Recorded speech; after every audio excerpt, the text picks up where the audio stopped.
ilaha illallah, la ilaha illallah, Muhammadur Rasulullah. Bismillahirrahmanirrahim. Assalamualaikum warahmatullahi wabarakatuh. Alhamdulillah wassalatu wassalamu ala Rasulillah wa ala alihi wa sahbihi wa man da'a bi da'watihi wa istanna bi sunnatihi ila yaumi liqa'i rabbih. Subhanaka la ilma lana illa ma 'allamtana innaka antal alimul hakim. Rabbi shrah li sadri wa yassir li amri wa hlul 'uqdatam min lisani yafqahu qawli. Sama-sama kita hormati dan kita muliakan Al-Mukarram Ustazuna Al-Fadil Ustaz Syukur Abrazain, kemudian Kepala Sekolah Madrasah Aliyah Muallimin Al-Jam'iyatul Wasliyah Medan Sumatera Utara, kemudian moderator, adik-adik, siswa-siswi, dan semua yang mengikuti program kita pada petang hari ini, insya Allah semuanya dimuliakan Allah Subhanahu wa Ta'ala. Dan karena memuliakan hari kelahiran Rasul, maka mendapatkan pahala dan syafaat Nabi Muhammad sallallahu alaihi wasallam. Imam Ibnu Taimiyah dalam kitab Iqtida' as-Siratil Mustaqim berkata, "Fata'zimul maulid wattikhadhuhu mausiman qad yaf'aluhu ba'dun nas wa yakunu lahu ajrun 'azim li husni qasdihi wa ta'zimihi li Rasulillah sallallahu alaihi wasallam." Fata'zimul maulid, mengagungkan hari maulid kelahiran Nabi Muhammad sallallahu alaihi wasallam. Wattikhadhuhu mausiman, lalu menjadikan hari kelahiran Nabi itu sebagai mausiman, hari mulia yang dimuliakan setiap tahun secara terus-menerus. Qad yaf'aluhu ba'dun nas, dilakukan oleh sebagian orang, tidak semua orang melakukannya. Wa yakunu lahu ajrun 'azim, orang yang melakukan itu adalah orang yang mendapatkan pahala yang besar. Li husni qasdihi, karena niatnya yang baik dan tulus. Wa ta'zimihi li Rasulillah sallallahu alaihi wasallam, karena dia mengagungkan, memuliakan Rasulullah sallallahu alaihi wasallam. Jadi kita pada bulan Rabiul Awal ini mengenang kelahiran Nabi Muhammad sallallahu alaihi wasallam sesuai dengan perintah Allah Ta'ala. Wa dzakirhum bi ayyamillah, ingatkanlah umat ini bi ayyamillah, dengan hari-hari Allah. Yang dimaksud dengan bi ayyamillah adalah bi ni'amillah, ingatkanlah umat ini dengan nikmat-nikmat Allah. Ada nikmat hidup, ada nikmat sehat, ada nikmat ilmu, tapi nikmat yang terbesar di antara nikmat, semua nikmat, adalah datangnya Nabi Muhammad sallallahu alaihi wasallam.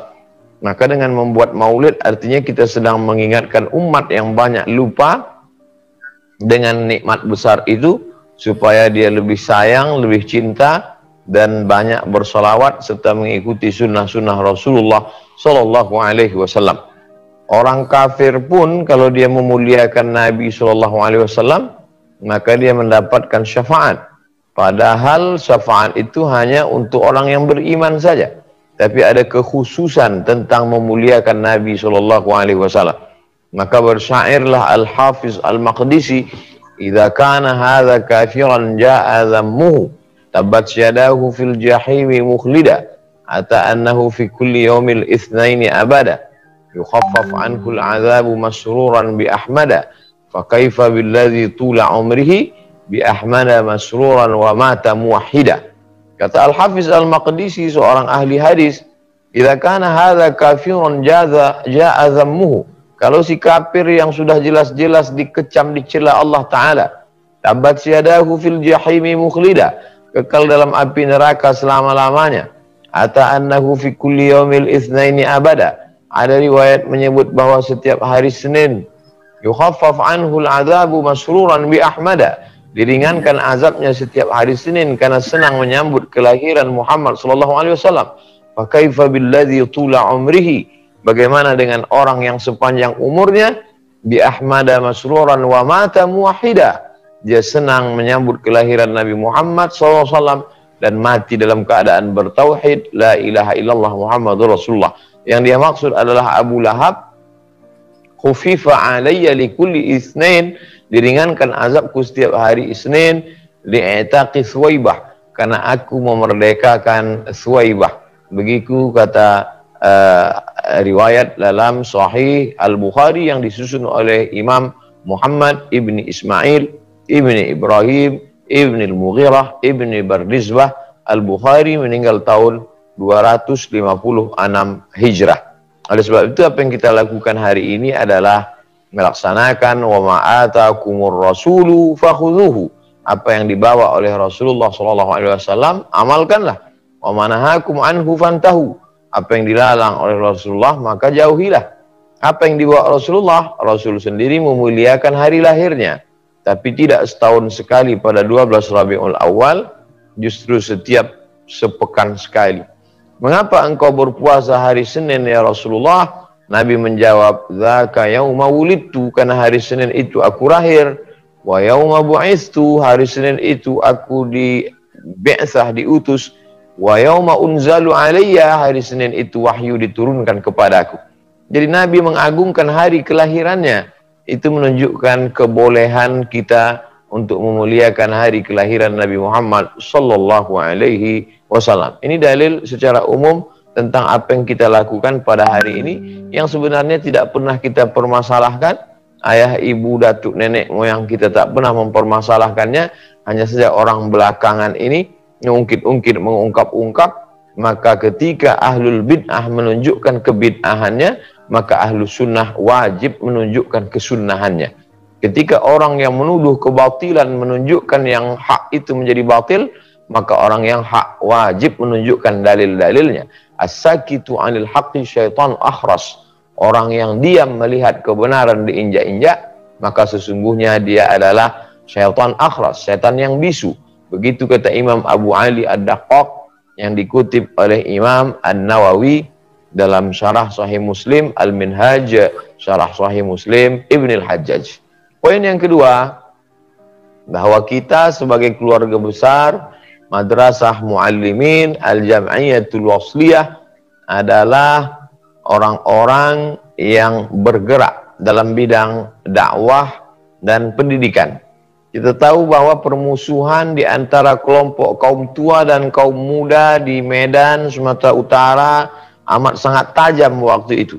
Saling membid'ahkan, saling memfasikkan, saling mengkafirkan, bahkan sampai kepada tindakan-tindakan tidak hanya sebuah pemikiran, tapi sampai kepada pergerakan. Yang itu akan melemahkan bangsa Indonesia, karena waktu itu belum lagi merdeka dari penjajahan Belanda dan Jepang. Oleh sebab itu maka berkumpullah beberapa tokoh anak-anak muda di Sumatera Utara yang mereka mendapatkan pendidikan dari para ulama ahlu sunnah wal jamaah. Lalu kemudian dari pertemuan itu meminta namalah mereka kepada Syekh Yunus, maka diberilah nama dari kata wasal, artinya menyambung hubungan yang putus. Bagaimana hubungan ini disambungkan lagi antara hamba Allah dengan hamba Allah yang putus karena tuduhan-tuduhan bid'ah. Lalu kemudian menyambungkan lagi hubungan antara manusia dengan Allah karena putus disebabkan oleh dunia. Maka jadilah dia Al-Jam'iyatul Wasliyah. Lalu kemudian Al-Jam'iyatul Wasliyah adalah gerakan asli made in produk Sumatera Utara. Maka semua orang Sumatera Utara bangga dengan ini.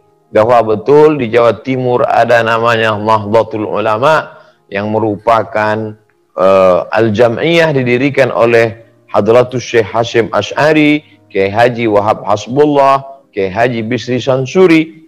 Lalu kemudian di Sumatera Barat ada yang disebut dengan Perti, Persatuan Tarbiyah Islamiyah, yang didirikan oleh Inyak Candung, Syekh Sulaiman Ar-Rasuli, kemudian Inyak Jaho, beserta para ulama Minangkabau. Tapi kita sebagai masyarakat Sumatera Utara merasa bangga karena ada juga jam'iyah yang luar biasa besar dengan 3 ciri khas. Yang pertama, dalam bidang akidah dia berpegang kepada Imam Abdul Hasan Al-Asy'ari. Dalam bidang fikih dia berpegang kepada mazhab Imam Muhammad bin Idris Asy-Syafi'i.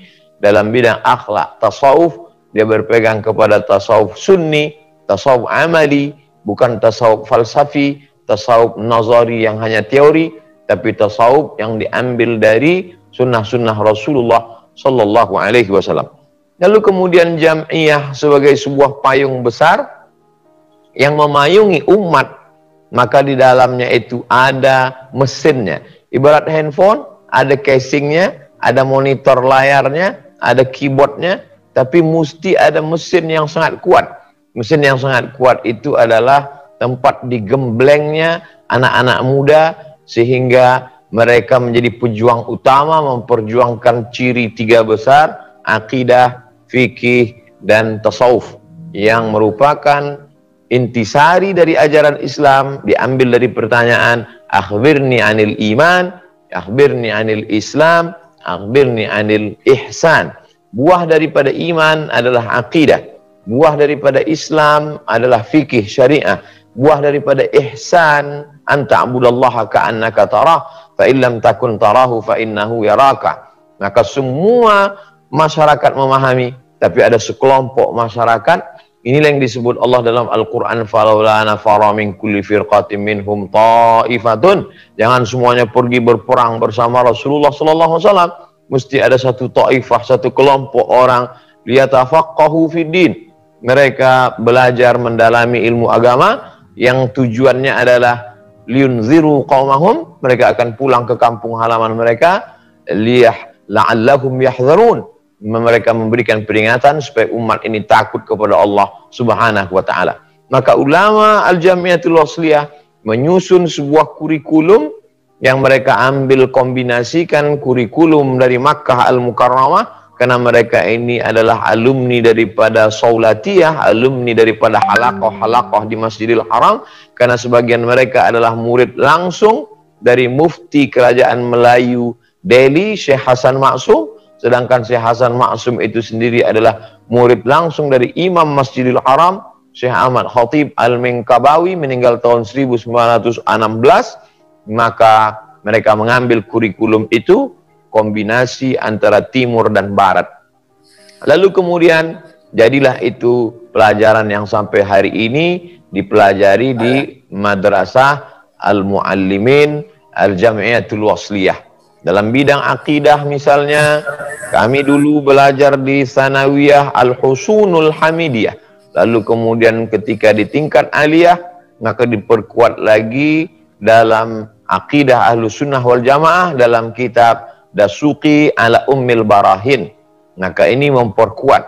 Saya yakin dan percaya, ribet, jelimet, sulit, payah, karena nahu yang berbelit-belit itu bisa disederhanakan oleh guru-guru kita, sehingga salihun likulli zaman wa makan. Maka kewajiban bagi pemuda-pemuda alumni yang sedang belajar di Muallimin untuk bagaimana ini makanan yang berat ini diolah sehingga bisa layak diterima oleh masyarakat dalam bentuk kajian-kajian, dalam bentuk tulisan-tulisan ringan. Karena umat ini seperti bayi, tidak mungkin langsung bisa kita kasih makan pisang, mesti dikunyahkan dulu, dilunakkan dulu, dilembutkan dulu, diubah menjadi makanan lain dalam bentuk es krim, dalam bentuk pisang goreng, dalam bentuk macam-macam, barulah sampai ke mulut umat. Tapi tetap bahan bakunya adalah, bahan mentahnya adalah, mereka menyebutnya sebagai kitab kuning, mereka menyebutnya sebagai turas, mereka menyebutnya sebagai peninggalan khazanah klasik umat terdahulu yang sampai hari ini bisa terjaga. Ada umat zaman modern yang tidak mengenal tradisi Islam masa lalu, ada umat masa lalu yang tidak punya hubungan dengan sekarang. Maka kewajiban pemuda yang sedang belajar agama Islam di Madrasah Muallimin menjadi jembatan penghubung antara masa lalu dengan masa sekarang. Al-muhafazatu 'alal qadimis salih wal akhdhu bil jadidil aslah. Yang lama-lama tetap dijaga, kitab kuningnya tetap dijaga, akidah asy'ariynya dijaga, tapi kemudian yang baru-baru sekarang diterima. Maksud menjaga yang lama, jaga kitab kuningnya. Untuk sampai ke kitab kuning ini, maka jaga nahwu sharafnya. Lalu kemudian setelah itu dipasarkan, di-share dalam bentuk kekinian, dalam bentuk video. Termasuk apa yang kita lakukan hari ini adalah dalam bentuk podcast. Ini kalau bahasa dakwahnya bilisani qaumihi, dengan bahasa kaumnya saat itu. Jadi kalau pada masa Syekh Muhammad Arsyad Al-Banja, Arsyad Talib Lubis, dalam bentuk buku, beliau menulis buku begitu hebatnya dalam bidang ulumul hadis yang dulu kami ketika sanawiyah di Muallimin membaca itu ilmu mustalah al-hadis ditulis Syekh Muhammad Arsyad Talib Lubis dalam bahasa Arab simple, ma udhifa ila Nabi sallallahu alaihi wasallam min qaulin aw fi'lin aw taqririn. Satu-satu murid ini maju ke depan untuk menghafal matan, untuk menghafal itu supaya dia familiar. Dan apa yang kami terima dulu di sanawiyah, itulah kemudian kami bawa sampai ke perguruan tinggi. Betapa pendidikan dasar itu amat sangat penting. Pada saat kita berusia emas, otak kita mudah menangkap, dan sekali tangkap hafalan itu dulu kita berpikir untuk apa ini sulit sekali.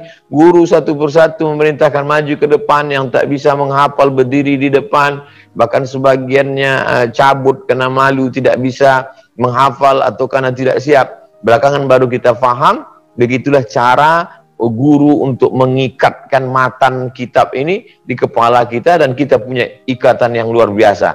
Terikat dengan mustalah hadis, terikat dengan Syekh Muhammad Arsyad Talib Lubis, terikat dengan Al-Jami'atul Wasliyah, terikat dengan Madrasah Muallimin, punya ikatan emosional yang luar biasa, yang hari ini ikatan-ikatan itu tidak lagi ada pada generasi muda, karena dilepaskan dari akarnya. Pokok kayu akan bisa tegak kokoh di atas tanah kalau akarnya mengikat.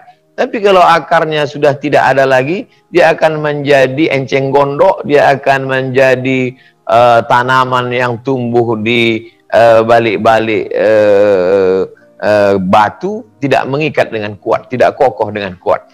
Oleh sebab itu kurikulum yang ada di Muallimin, kurikulum yang mendidik dalam bidang apapun itu. Dalam bidang hadis misalnya, dulu kami belajar satu persatu kitab Bulughul Maram min Adillatil Ahkam yang ditulis oleh Al-Hafiz Ibnu Hajar Al-Asqalani. Alhamdulillah guru kami yang waktu itu mengajarkan dengan sabar satu persatu hadis ini masih ada di tengah kita, Al-Mukarram Syekhuna Al-Fadil Ustadz Syukur Al-Barazain. Waktu itu beliau dengan sabarnya membacakan sanad, sesudah itu membacakan matan, setelah itu diterjemahkan ke bahasa Indonesia, kami menulis terjemahnya dengan huruf Arab Melayu miring, lalu kemudian setelah itu pahamnya. Pertama bacaannya mesti benar, setelah itu kemudian fahamnya mesti benar, kemudian itu bisa pula menuliskannya. Alhamdulillah buku Bulughul Maram yang saya pelajari dulu sampai hari ini masih ada saya simpan, menjadi kenangan, akan dibaca oleh anak cucu saya. Betapa pendidikan kita tidak hanya mendidik transformasi ilmu pengetahuan, tapi juga kita punya ikatan terhadap khazanah klasik umat ini. Kalau umat ini kuat, maka insya Allah generasi kedepannya akan kuat. Tapi kalaulah anak-anak muda ini lemah, faqidus syai' la yu'ti. Orang yang tak punya apa-apa, dia tidak akan bisa memberikan apa-apa. Kita yang punya cerita masa lalu tentang bagaimana sulitnya belajar, bagaimana dengan guru-guru kita, bagaimana kita menghafal, maka itu bisa menjadi cerita. Saya bisa bercerita hari ini tentang guru-guru saya. Ketika dulu Al-Mukarram Ustadz Hafiz Yazid, kami belajar tafsir dengan beliau, tafsir Jalaluddin Al-Mahalli dengan Jalaluddin As-Suyuti. Lalu kemudian dalam bidang nahwu kami belajar Syarah Ibni Aqil yang merupakan matan alfiyah kalamuna labzun mufidun kastaqim ismun wa fi'lun summa harfunil kalim. Beliau dengan apik mensyarahnya, menulisnya di papan tulis, belum pakai whiteboard, masih pakai papan tulis hitam dengan kapur tulis, dengan sabarnya. Entah berapa debu itu masuk ke hidungnya, beliau tetap sabar mendidik kami. Dan itu kita tidak hanya sekedar belajar akidah, tapi juga belajar bagaimana akhlak, bagaimana beliau menghadapi murid-murid, bagaimana beliau begitu lembutnya mendidik kami. Ada sahabat kami yang amat sangat kasar, yang amat sangat bandel, tapi beliau justru mengusap kepalanya. Lama kami terheran-heran, kenapa Ustadz Hafiz Yazid tidak marah kepada sahabat ini. Pada suatu hari dia tidak datang, lalu kata Ustadz Hafiz Yazid, ini si fulan anak yatim, dia perlu kasih sayang. Barulah menjawab duga prasangka kami selama ini. Kenapa Ustadz tidak marah? Padahal dia bersuara menggelegar. Rupanya dia tidak melihat zahirnya, tapi dia melihat bagaimana kronologis asbabul wurud, asbabul nuzul, orang kenapa bertingkah demikian, karena perhatian yang mendalam terhadap murid-murid. Kalau sahabat Nabi begitu kuat ikatan kepada Nabi Muhammad SAW, bisa Abu Hurairah menghafal 5.000 hadis dari Nabi, itu adalah karena cinta. Begitu juga dulu kami, bagaimana kami bisa ingat dengan guru-guru kami, Ustadz yang mengajar faraid, Ustadz Abdul Halim Harahap mengajar kami kitab yang ditulis Syiar Itmamul Wafa fi Sirati Sayyidil Khulafa. Lalu kemudian bagaimana kami menghafal khutbah baiat Abu Bakar Siddiq, qad wulitu alaikum wa lastu bi khairikum in kuntu sawaban fa'inuni wa in kuntu mukhti'an faqawwimuni, as-sidqu amanatun wal kadhibu khiyanatun, al-qawiyyu fikum dha'ifun indi hatta akhudhal haqqa minhu wal qawiyyu fikum dha'ifun indi wal dha'ifu fikum qawiyyun indi hatta akhudhal haqqa lahu insyaallah. Begitulah beliau mendidik kami, tidak hanya sekedar belajar sejarah, tapi juga bagaimana menghafal teks itu, lalu menerjemahkannya ke dalam bahasa Indonesia yang baik dan benar. Oleh sebab itu, anak-anak muda di masa akan datang, mestilah digembleng dengan pendidikan yang serius. Dan pendidikan yang serius itu insya Allah ada di madrasah aliyah, madrasah sanawiyah, madrasah aliyah, al-jamiyatul wasliyah.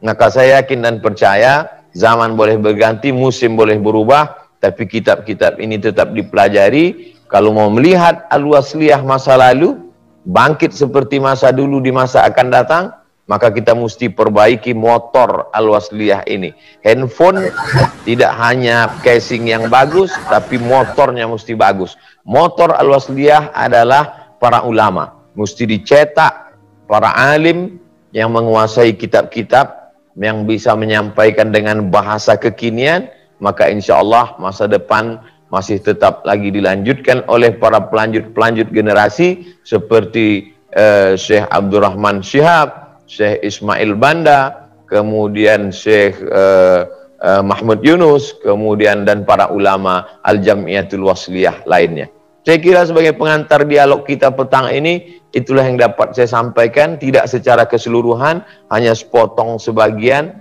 yang dapat teringat di benak saya. Mudah-mudahan apa yang saya sampaikan ini menjadi amal jariah buat saya pribadi, menjadi perhatian buat kita semua. Terima kasih. Wassalamualaikum.